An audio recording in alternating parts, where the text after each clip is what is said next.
Oh, no, no, I'm full. Thank you. That pizza was great. Yeah, here you go. Thank you. Oh, no, please keep the change. It's for you. Oh, such a lovely view. Look at that. Beautiful. Beautiful day today in October.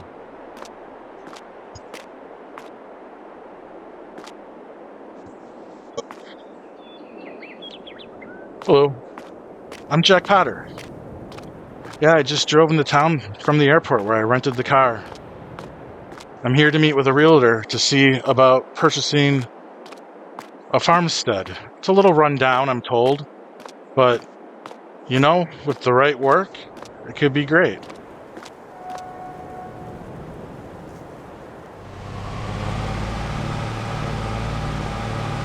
Oh, wow, this car can really go. Never owned a sports car before. Only pretty much driven beat up old trucks. Beautiful. Look at these mountains and hills, beautiful trees. Back home, where I'm from, it's mostly flat. Mostly flat. What's that? Do I own a farm back home? No. No, never owned a farm, never owned property, always been a renter. So why do I want to buy a farm, said? Well, I've always enjoyed working outdoors and being around animals. So let me tell you a little bit about my backstory and why I'm really here. And maybe that'll answer why I want to buy this farm. I guess it all started back in high school.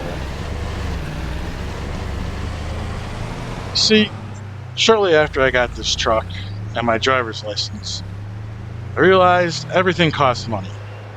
Trucks cost money, gas costs money, movies cost money, hanging around with friends costs money, everything.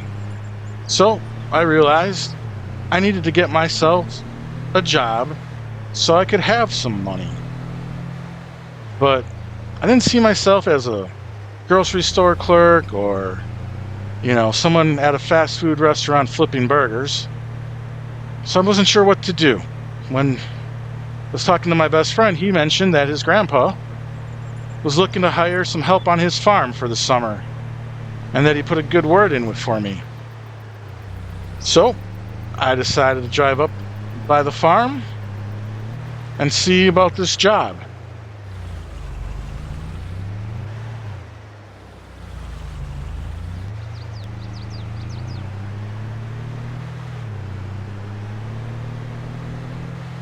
So I got there early one morning, parked the truck, and marched right up to that front door and knocked on it, and out came Grandpa.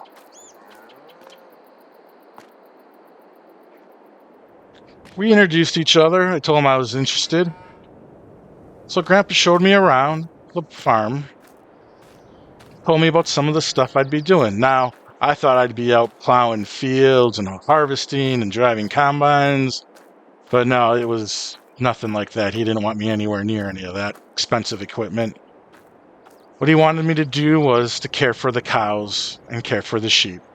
Make sure they were fed, watered, they had enough bedding. Make sure they were healthy as best I could. If I noticed them in any way suffering, to let him know. I was supposed to take them and move them between the pens and the pastures, all that type of stuff. Grandpa told me if I did a good job for the first week, he'd hire me on full time. So I worked hard, and that's what I did. I fed cows, I fed sheep, gave them bedding, and looked after them.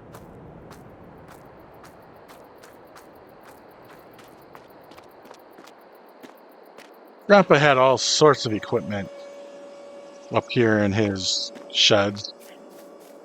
He had a bunch of bales in his bale storage area, and these were the areas I worked the most.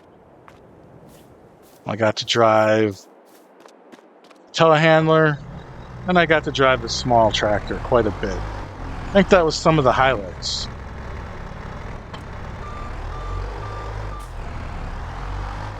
Well, I guess I better crack at it before Grandpa gets upset.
Last thing I always did to wrap up my day was to do a walkthrough, make sure the cows were happy, make sure they were all right, make sure everything was good, make sure, we weren't overstocked on muck and the muck was out to get spreaded or not, make sure the sheep were okay. Eventually, Grandpa even taught me how to shear the sheep for wool and how to milk the cows. It was really a very fun job, and I was lucky to have it. And at the same time, it paid pretty good for a high school kid.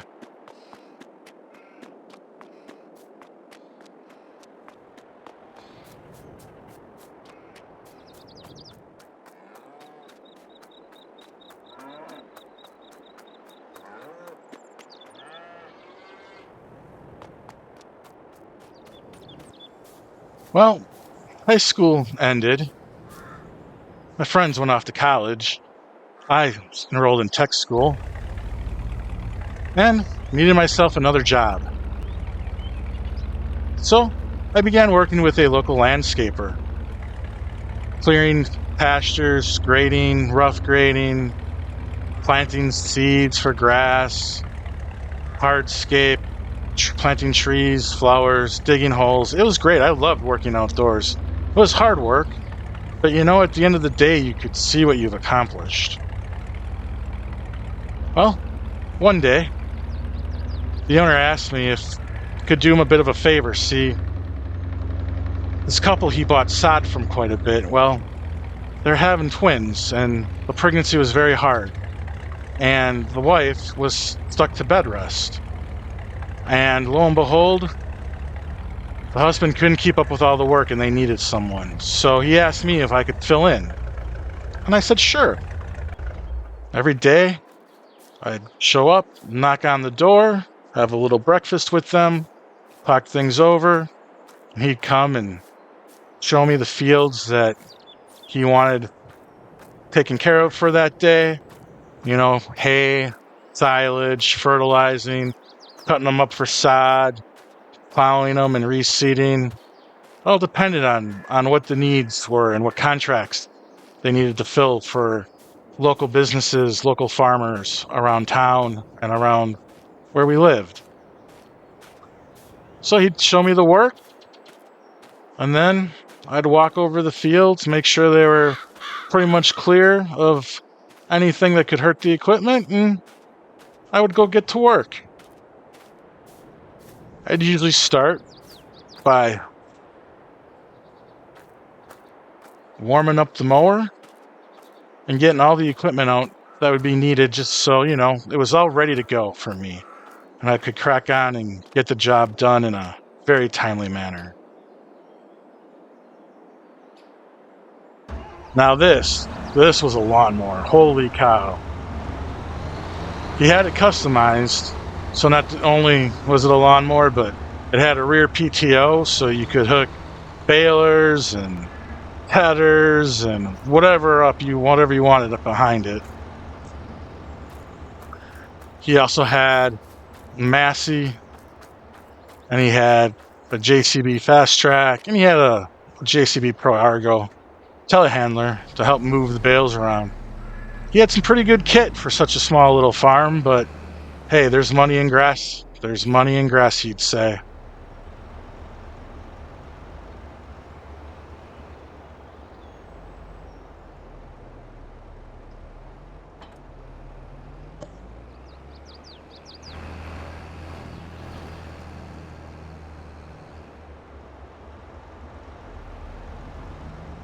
So I'd get all the equipment set up and get it out and ready to use so it was ready to go. And then, like at the farm, I'd just start and crack at it and try to get the job done as best as I could.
you can see the value in having that rear PTO. Now, of course, just because your tedder's flipping it now, the grass still needed to dry before it could be rode and baled. But I would always do the hay fields early so that I could do the silage fields after. And then I could come back and row and bale. Being able to save that step of having to mow and then tedder really saved a lot of time during the day and helped get more work done. And I could totally see how a couple people can manage such a large amount of grass. This equipment was great. And it was a lot of fun, you know, you got to spend a lot of time in the cabin listening to music, thinking about life, thinking about what your friends were up to, or, you know, just life in general. It's a great time to reflect and enjoy nature. I really enjoyed this work. I really did.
Like I said, once I got done turning over the hay, I'd usually come on in and switch over for doing bales of silage, wrapping the grass and throwing them for silage.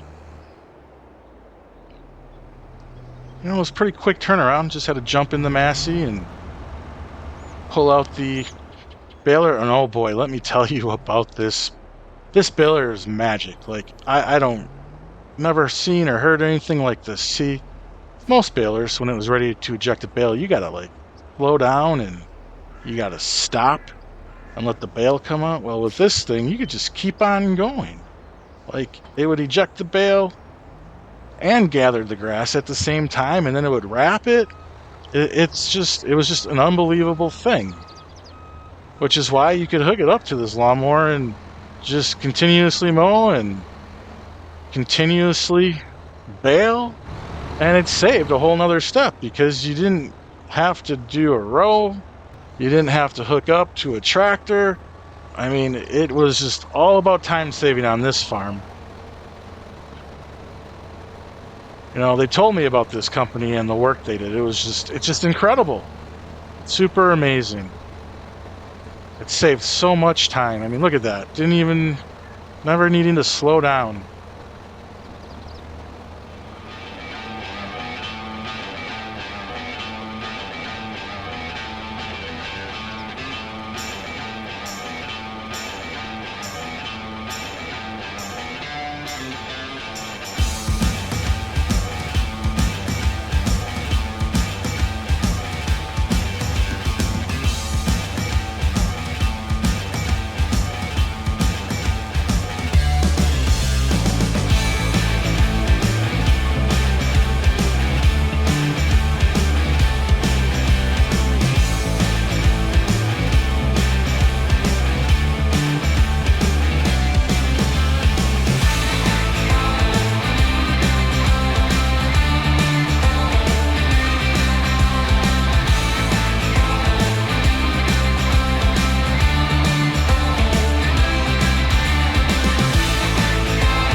Now, if you want to talk about a real time saver, how about rowing and baling at the same time? Having that front row on the front of the tractor with that quick bale. Again, saving time and saving steps. It was all about efficiency on this farm. Something I would probably try to replicate if I could. I'm sure that type of kit is not cheap. No.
Then, that one faithful day, fueled up the truck, went inside, pay, saw that there was quite a large lottery, largest of the time, and I decided, what the heck, let's buy a ticket.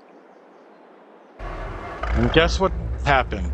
No, I didn't win the jackpot, but I did match 5 of the numbers, and that was good for $6 million. Can you believe that? $6 million?